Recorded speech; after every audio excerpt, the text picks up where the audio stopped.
All right. Hey, everyone, we're back. This is Crossover Online.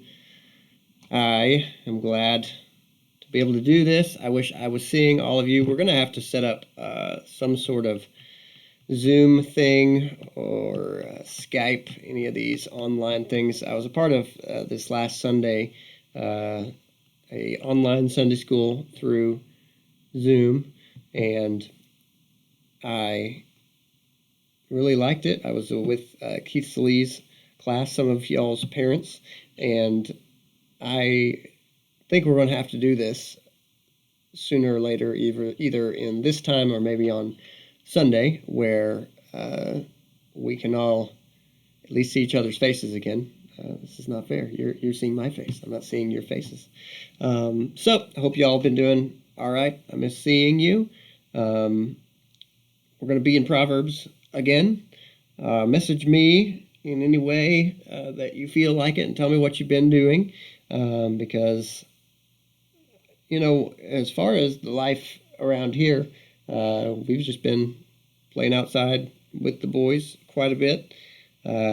Yesterday, I went and got out a whole lot of my old Legos for the boys to play with.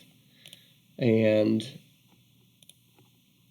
so Cooper is right now really into this big old robot, this Lego robot. Carter has a littler Lego robot, and they're all about those. They've been getting demolished, and that's stressing me out, you know. Some ridiculous. I've kept most all of my old toys, and it's worked out really well because the boys are playing now with like the original Optimus Prime and enormous crazy Lego things. Hey,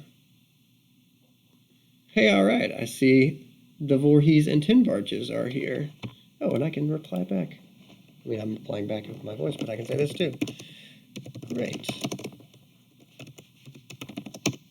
Aha. So that's what we've been doing. We have a lot of Legos, and sometimes we just dump them all out and just see what we can do together. So we've been doing that. I'd like to hear from you guys what you all have been doing. But for now, let's jump into it. So what we're doing, again, I want to remind everybody, we started 2 weeks ago now with the book of Proverbs. My hope was that this thing, in kind of the most serious kind of phase of it, we would only have this lockdown for like a month. And so if we make it through this month, which will put us through the 31 days of Proverbs, we'll have to figure out something else that we read. But we're reading a chapter a day of Proverbs. So we were at Proverbs 1 the first night 2 weeks ago, which meant we were at Proverbs 8 last week. And that would put us at Proverbs 15 today, or through Proverbs 15. So if there are things in there that you see that you want to share, put those out in any kind of social media that you want, or you can just message them to me if you only want to tell me what you're picking up, because we're trying to look for better understandings of who we are, specifically about what it means to be kind of a vulnerable human. We want to learn about anxiety and fear and what Proverbs specifically has to say about that. And so if there are insights that you gain, we're into now my favorite part of Proverbs, and that is like, hey, if you've got a short attention span, this book was made for you part. So this thing is changing subjects like every verse now. And I don't know if you like that. I know some people it drives them nuts. The danger in it, if you're trying to rush through it, man, will you miss some good stuff. I'm not going to answer this week, but in the reading this week, it said, where the manger is empty. There it goes. I'm trying to quote it here. I'll bring up. Let's try to quote it.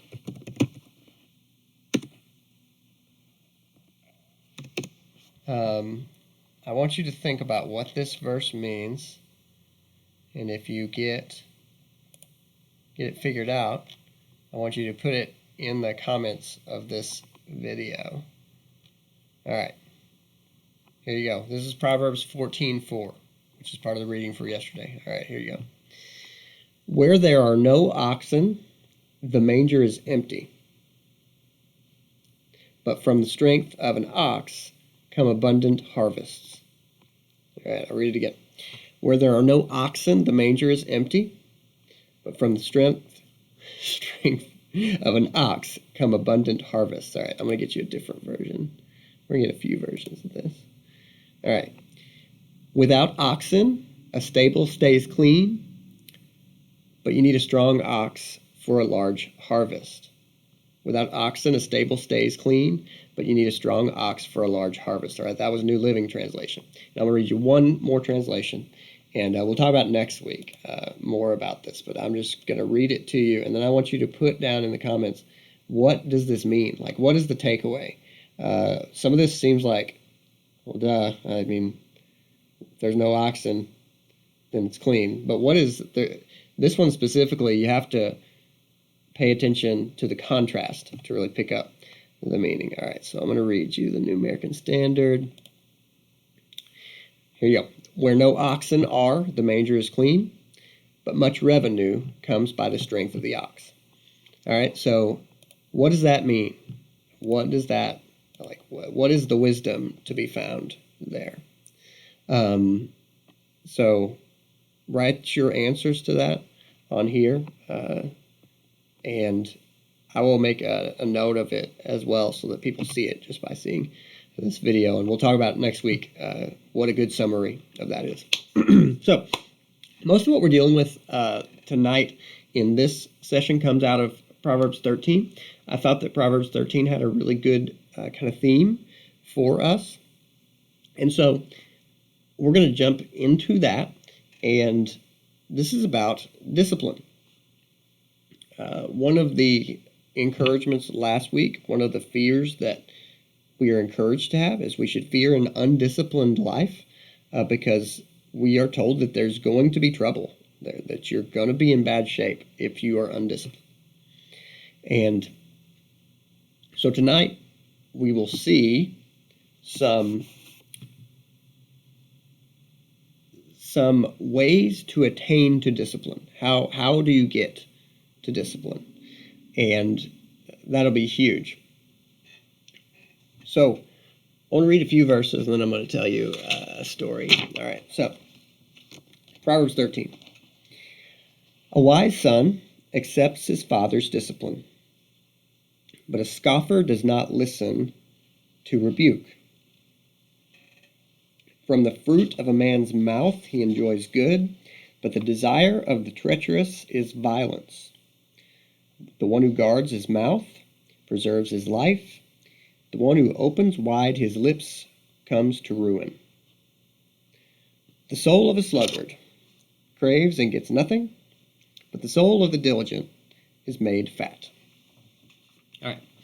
So I took a job one time that was not at all up my alley, and some people around me who cared about me said, now, do you think you're going to be good at that? And the answer that I had was like, no, I don't particularly, but it's an opportunity. It's something that I've never done, and I will try things. And the worst thing that can happen is that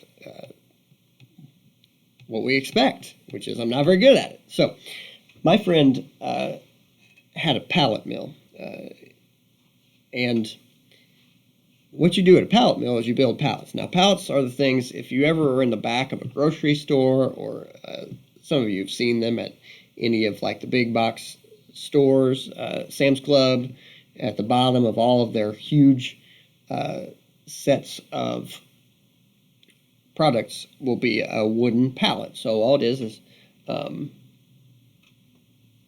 8 slabs with 3 pieces of wood that you nail together, and then about 8 more slabs on the bottom.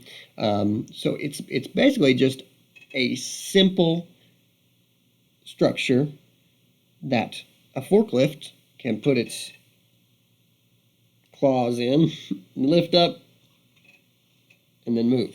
So it's made just to help you transport things. Well, those have to be made somewhere, and there is money in making them and then selling them. I mean, these are things that all kinds of industries need, and they are things that get torn up as they are used. And so the company right outside of Harrisburg, where I lived, in the industrial park, they had the mill where they made pallets, and then they would spend, about 2-3 days a week with the majority of the group going out and cutting trees, loading them up onto their trucks, and they would bring them in to the mill. And so this was the job that I took, working at the pallet mill. And here are the things that you do when the trucks come in, and there's just a big old tree trunk right there. So the first thing you do is you have to cut the slabs off. So there's an enormous saw on a conveyor, and what you do is you will roll that big old tree trunk onto this conveyor, and then the conveyor will run it down, and then you're holding an apparatus that basically just keeps the tree up against that that big old bandsaw, and then it cuts off a slab, which is basically, it just squares off a corner of that tree. And so then move it over, you roll it back on the conveyor, and then you roll it. Now you've got a flat bottom, and you cut off another slab, and you do it again, you roll it, and you cut off another slab, and there's going to be 4 slabs off of every tree. Now this is one of the dangerous parts of the job, when most of the parts are dangerous parts of the job. Because here's the funniest thing about this: what you're ending up with is a slab of tree that weighs anywhere, in the hundreds of pounds, and it just flops off. The saw, you can predict where it's going to be, but this big old huge slab of tree is going to fall off, and the main thing that would happen that you'd have to watch out for is it would crush your fingers.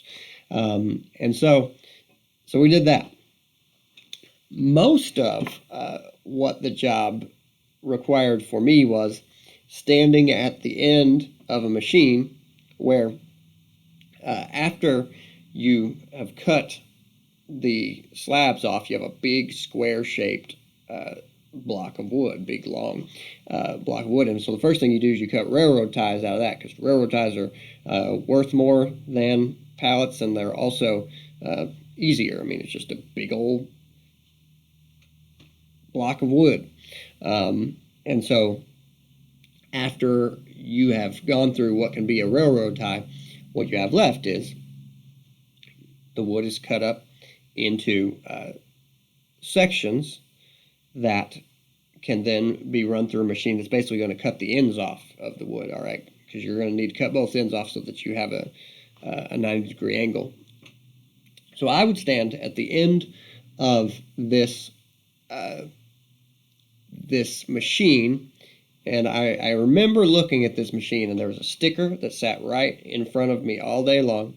I had a pair of leather gloves on this whole time, but on this machine there was a sticker that showed 2 hands, and then it showed what happens if you stick your 2 hands excuse me, into the machine, and then it showed that you come back out, and then the fingers were off, and there was just blood coming out of them. And I can remember just looking at this machine, because many of you know that I have a short attention span, and I can be distracted. Like, I can get to thinking about something, and then I, don't look at what I'm doing. Like, I will do things walking around the house, like, I'll get my coffee in the morning, and I'll put the creamer back in the cabinet. One time, this is a true story. One time, I went to the refrigerator to get milk, and I grabbed the creamer instead, and I walked over to my bowl of cereal.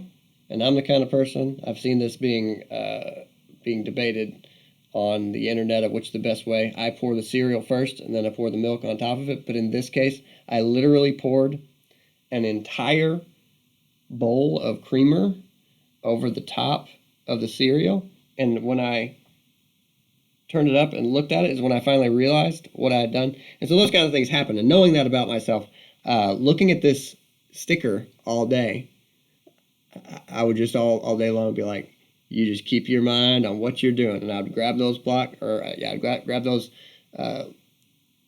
pieces of wood, and I'd put them on the stack. And all day long, you just keep your mind on this. Now, I tell you all this because God has, in my life, done so many things to obviously teach me discipline. And this pallet mill is just one great example of a time where you pay attention to what you're doing, you listen to the boss because he's helping you keep your fingers on your hands. And Mary Jane says that sounds good with the creamer. No. It was hazelnut creamer, and let me tell you, it was Frosted Flakes with hazelnut creamer. There was so much sugar. Like, I would still be high on the sugar today if I had eaten that. So what I did was I drained it back off, and then I poured milk in, and man, it was still crazy stuff. So God has done so many things to teach me discipline. This is just one example of it. Working at that pallet mill, you pay attention to what you are told. You know that it is fundamental and helpful for you, what you're being told, and then you do it because you know that you don't know what you're doing. I knew that I did not know what I was doing there. And the people who worked there, George Herring, the owner, and Jay Herring, the other owner, my friend, they knew what this stuff was about because they did it every day. And so God has done so many things in my life. Another thing that God has done to teach me discipline. The first Bible study that I was ever a part of was on Wednesday nights, and it was at the home of Ron Reed, who was a mailman, and he was the interim youth minister when I started at McKinley Avenue Baptist Church many years ago. And he would let us come into his house. And I remember when we first went in, what a neat experience it was, because he was completely open. He was like, look, if you guys want anything to eat, you can get in the refrigerator, anything we've got, you can have it. But he was like, look, I got 3 daughters. You're not going in the back of the house. You don't go in their bedrooms. You all stay out here or in the sunroom. When it's 10 o'clock, it's time to go home. And you're allowed, if you want to socialize, you can sit in here and do it. Or what we would do in those early youth group days is we would walk around the block and just talk. So after the youth group time, we would just start talking to somebody, and then we'd say, hey, yeah, let's go walk. And then we just walk around the block where his house was. And in my life, often I had the kind of upbringing where my mom would let me get my way. And not only that, if I wasn't getting my way, I would do this thing where she would be like, well, you can either do what I'm saying or, you get nothing, or this or that.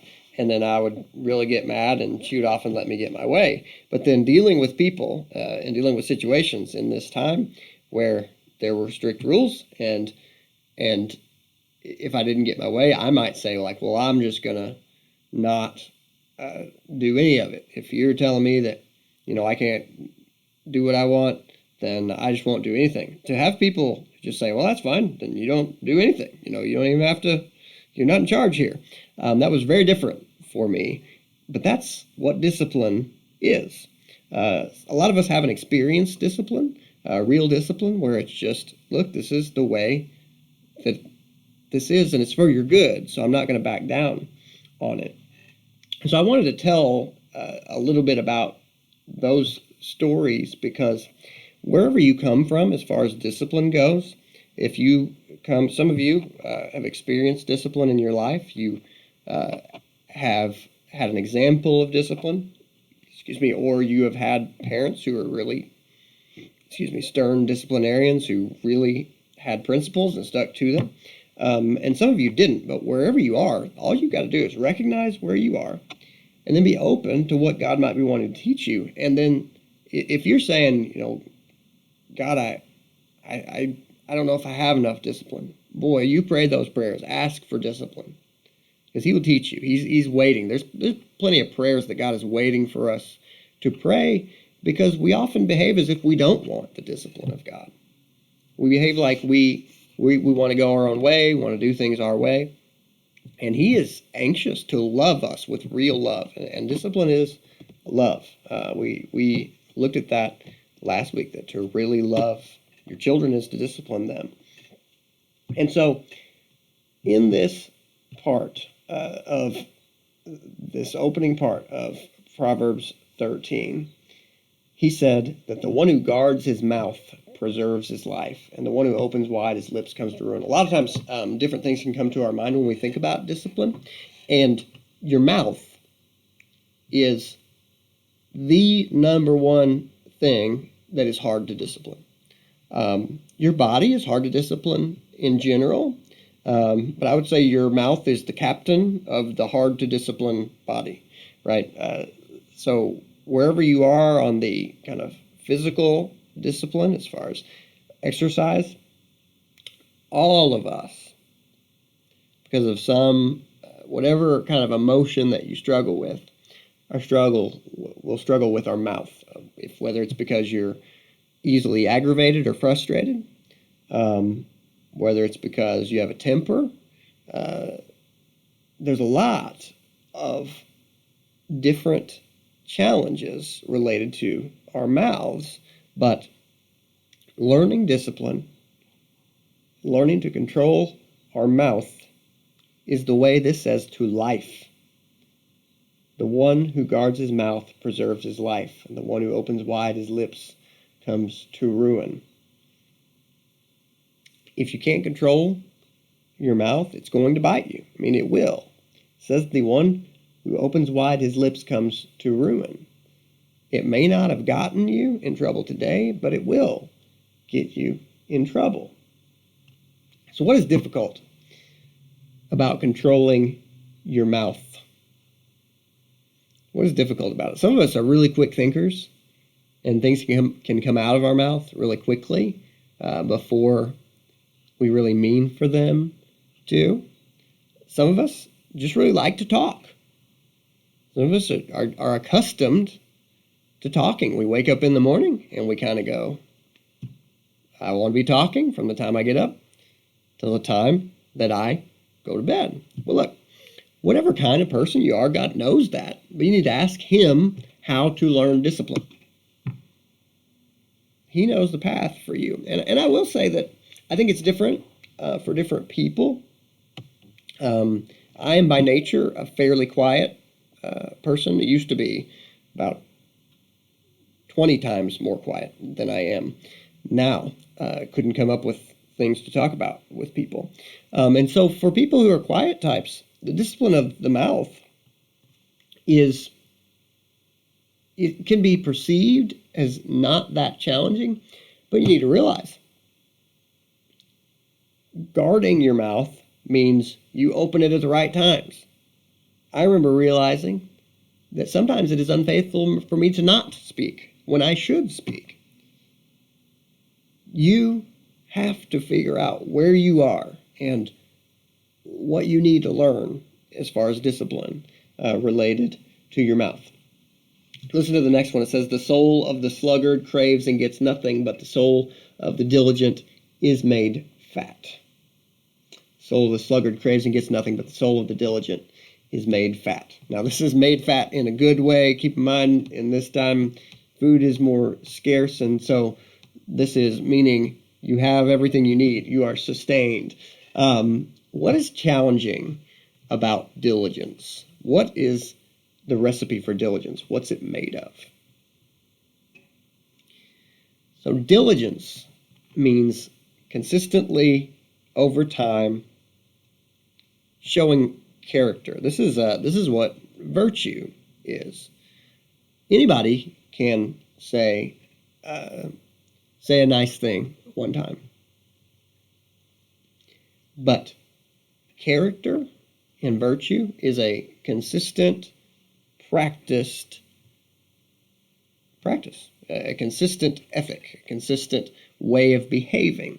So diligence seems to be made of patience and attentiveness and persistence and willpower. But diligence is born out of respect for God. If you respect God, then you respect his people because they're made in his image. And then you can look at the world, and it's almost like seeing the light that is in the world.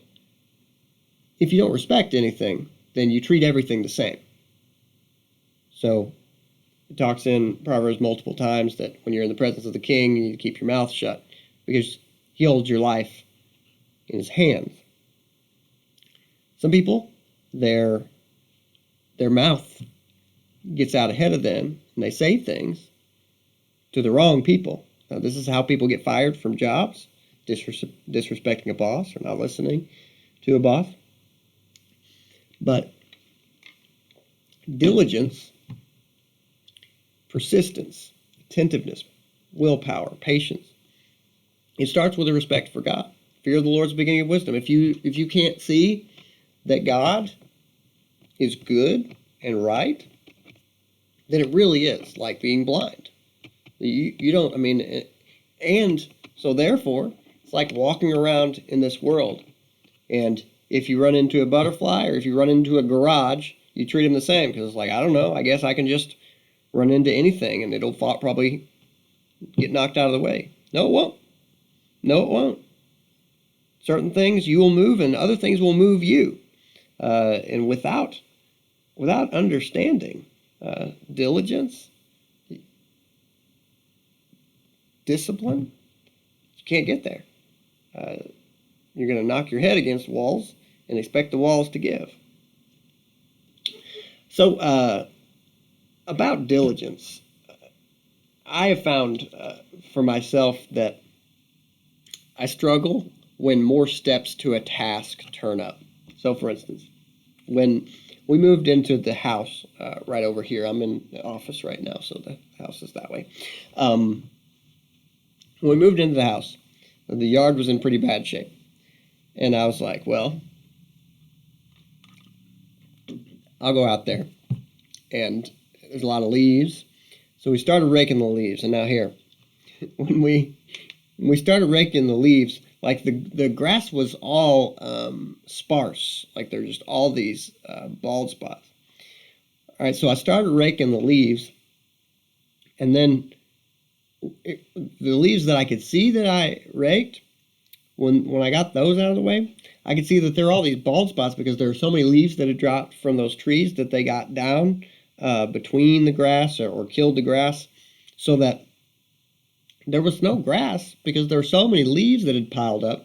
Well, then what that meant is I would rake like a spot this big, and it would just be this one huge pile that could fill a whole trash bag. And so I had been wanting to mow, and I go out there, and it's like every single spot I rake, I've got to fill it up, my trash can, and it was taking me hours just to rake the leaves, much less mowing. And stuff like this will wear you down. So what I had to do is I developed a plan, and what I would do is I had my rake and a snow shovel, and I would clamp down on them, and I'd put them in my big old trash can that I have.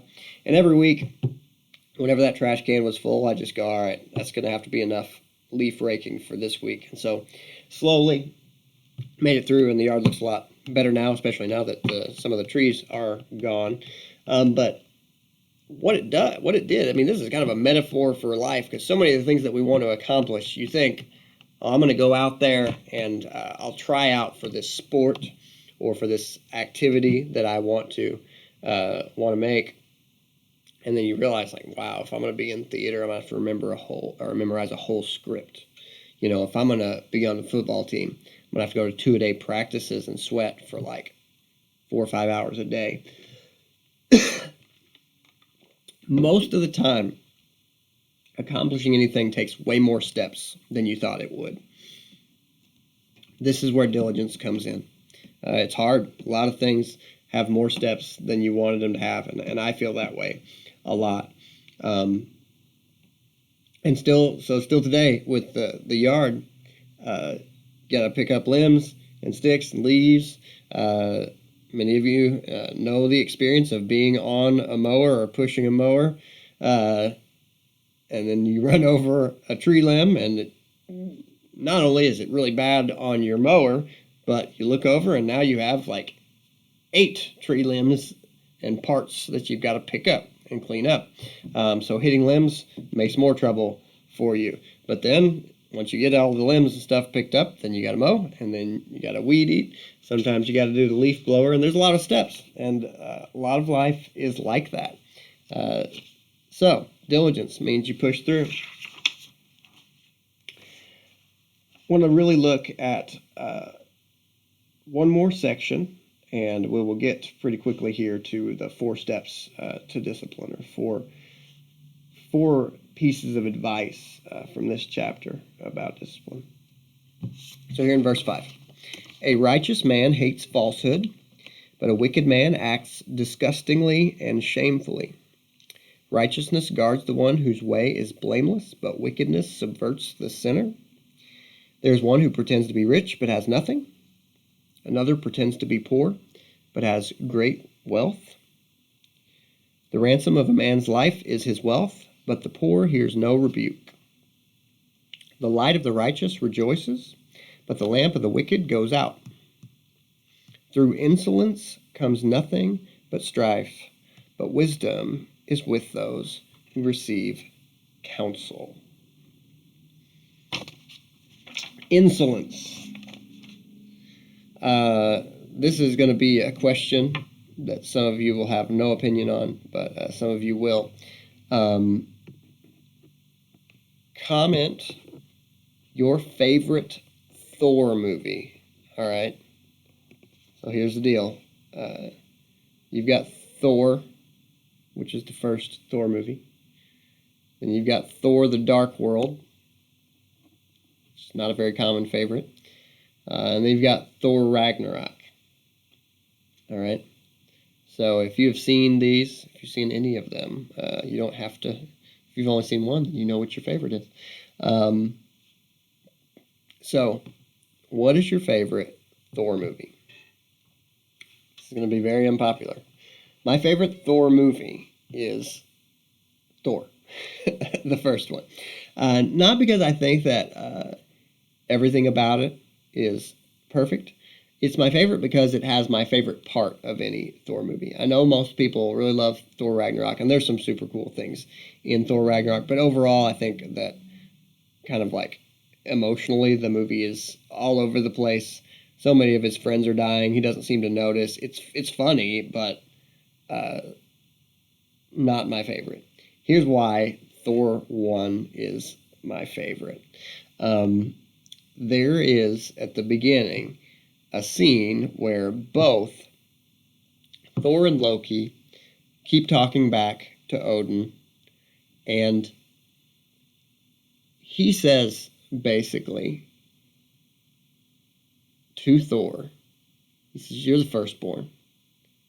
I expected so much of you, but you're a boy, you're disrespectful, and you're not worthy of the power that you have, and you're not worthy of that hammer." So he takes the hammer and he does that whisper thing where he says, "Whoever should hold this hammer, if he be worthy, shall possess the power of Thor." But then he throws it away, and Thor loses his power, and he had been just completely disrespectful and all this, and so Thor gets cast to Earth, which is kind of the basis for the whole story goes. And Thor and Loki were both insolent. So what is insolence? Contemptuously rude or impertinent behavior or speech. Look, they're not acting right. That's the summary. contemptuously rude or impertinent behavior or speech. This second definition is even more direct. Boldly rude or disrespectful, insulting, intrusive, or presumptuous.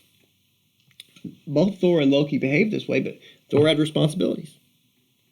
He had been told multiple times to respect his place, to know his place, and he had been given direction by his father. He didn't want to take it, and so power was taken from him. And you know where the movie goes from there. And that is my favorite scene from all the Thor movies, because Thor learns throughout the movie why he should have been respectful, that maybe his father knew a little more than him. And I thought it was really powerful. Getting to discipline sometimes takes hard knocks. My prayer for all of you who watch this is that God would do whatever it takes in your life to teach you discipline, because discipline is that important. Discipline is the path to life. If you don't have it, you're on the path to death. That's how important it is. It's that important. Have discipline of every kind. So I pray that you do have it. And in that light, we'll close tonight with 4 steps to discipline. And we'll pick them up from verses 13 through 16. All right, so here we go. Proverbs 13:13. The one who despises the word will be in debt to it, but the one who fears the commandment will be rewarded. The one who despises the word will be in debt to it, but the one who fears the commandment will be rewarded. So 1, don't just dismiss advice. If somebody tells you to do something, respect that command. Think about it, at least. Don't just dismiss advice and respect a command. All right. 14. The teaching of the wise is a fountain of life, to turn aside from the snares of death. A fountain of life. Think about these people living in arid desert places. What a fountain would have been like. Fountains are still amazing to us, right? If you can think of the last time you were around a fountain, it's beautiful. Water just flowing. But when you live in sand, when you live without running water, as we have, you do not take for granted what it is to have that running water. So what this is saying is the second thing. Value the instruction of wise people like an oasis in a desert. Value the instruction of wise people like an oasis in the desert. You might ask, who are wise people? Well, that is a task. That is a life task. Go and find the wise people. You need to ask yourself, who are the wise people in my life? Who should I be listening to? Whose advice is really good? Who can really weigh all of the complicated issues that we deal with in life and give good advice? Who is careful about the way that they give advice? There's so many questions that you should ask when you're thinking about who are wise people around me. And if you can find those wise people, value the instruction of wise people like an oasis in a desert. So 1, don't just dismiss advice. 2, value the instruction of wise people. 3, this is in verse 15. Good understanding produces favor, but the way of the treacherous is hard. Good understanding produces favor, but the way of the treacherous is hard. Good sense leads to respect. Good sense leads to respect. Nobody's going to help someone who's always looking for the easy way out. Here's a key. I mean, here's this next verse is a clue to the previous point. Who are wise people? Well, you need to notice who is respected. Who that you see, who that you are around, who that you hear about is a respected person. It says right here, good understanding produces favor. Good sense leads to respect. People become respected when they have shown that track record of good sense. It's one of the things that people notice that gives weight to conversations, it really gives weight to our lives and our decisions. Good understanding produces favor, but the way of the treacherous is hard. Good sense leads to respect. All right? So 1, don't just dismiss advice. 2, value the instruction of wise people. 3, good sense leads to respect. And then here comes the 4th one. Every prudent man acts with knowledge, but a fool displays folly.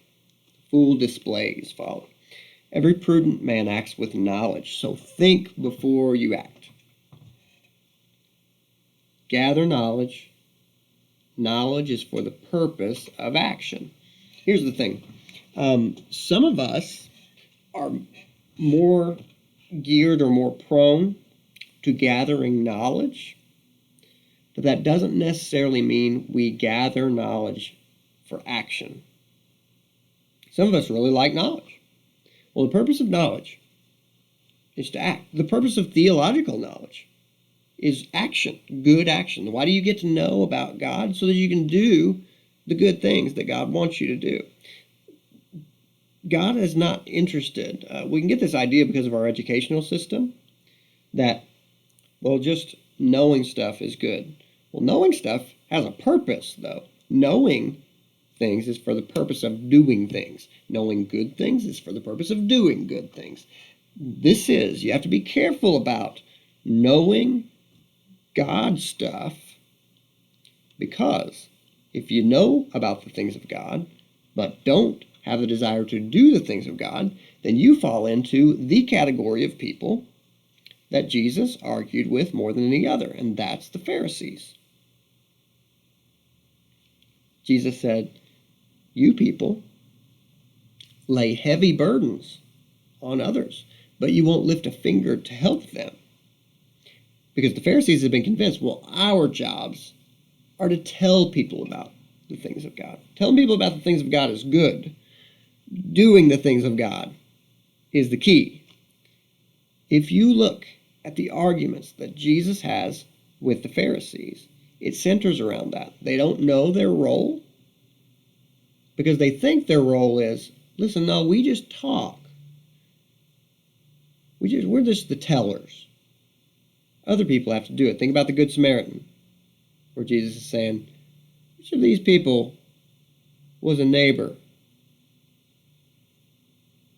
to the man who was injured? Well, obviously the Samaritan.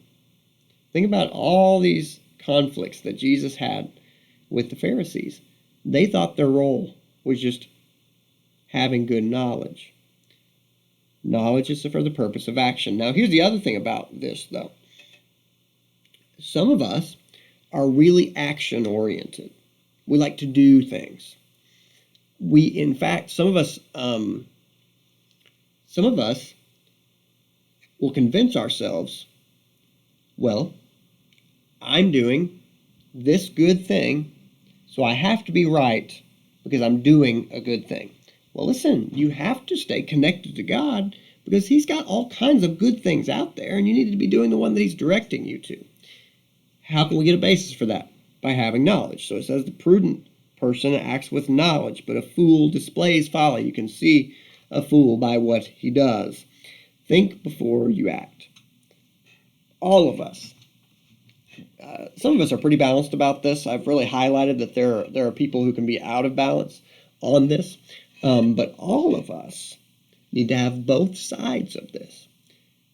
And you should ask yourself, am I the kind of person who really treasures thinking, who really enjoys thinking without action?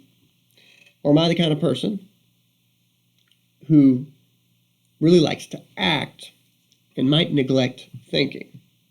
Ask your parents, ask people who know you, ask friends, ask family. You need to have that knowledge about yourself, because that's key. Self-knowledge helps us to grow in discipline. All right? So, here again, 4 steps to discipline. 1, don't just dismiss advice. 2, value the instruction of wise people. 3, good sense leads to respect. And 4, think before you act. All right? Well, this is about 45 minutes in now, and so we're going to tie it up here. Again, I miss all you guys. I look forward to when we can be together again. Normally, we don't know right now when it's going to be. Hope to see you soon, though. Keep reading. So we should have finished Proverbs 15 today, which means we ought to continue on Proverbs 16 tomorrow on through. So praying for you guys. I was getting messages today on my phone from other people who are praying for you guys. If you're in school now, doing school in a different way, I'm praying for you on that. I know it's hard. That's another discipline thing. But please don't neglect reading the Bible. Take this opportunity to push some goals as far as reading the Bible. Be accountable to each other. You can accomplish a lot right now. This is a peculiar sort of gift, to be sure. It's an odd gift, what we have here, but it is a gift. We get time with our family. We get some time by ourselves, maybe, and we get some time to accomplish some goals, maybe that we didn't think we'd get to accomplish. Push yourself. Read through a book of the Bible that you've never read. Pray. Experiment with prayer. Try prayer in the morning when you get up, or at night. Try to find some time alone. Do what you can to serve people during this time. We just need to make the most of this opportunity. Nobody, listen to me, nobody exactly knows what to be doing during this time. This is weird. This is weird. There are literally times where I'm walking around and I will just look around and I'll go, nobody that I know pretty much is doing anything that they normally do. We're all just kind of in our homes. This is so weird that it feels like I'm in a dream right now, because I didn't think that this kind of thing could really happen. Yeah, it's weird. So nobody knows what they're doing. Do your best with it. Try things. All right. Well, miss all y'all. I will hopefully see you soon, but we'll just keep on planning this. Let me know if you would like to try to do like an online sort of like a Zoom call or a Skype type of thing where we see each other, and we could do Sunday school that way maybe or something. If that sounds like a good idea to you, please let me know that. And then the other thing I'm going to read to you one more time. Are you ready? What does this mean?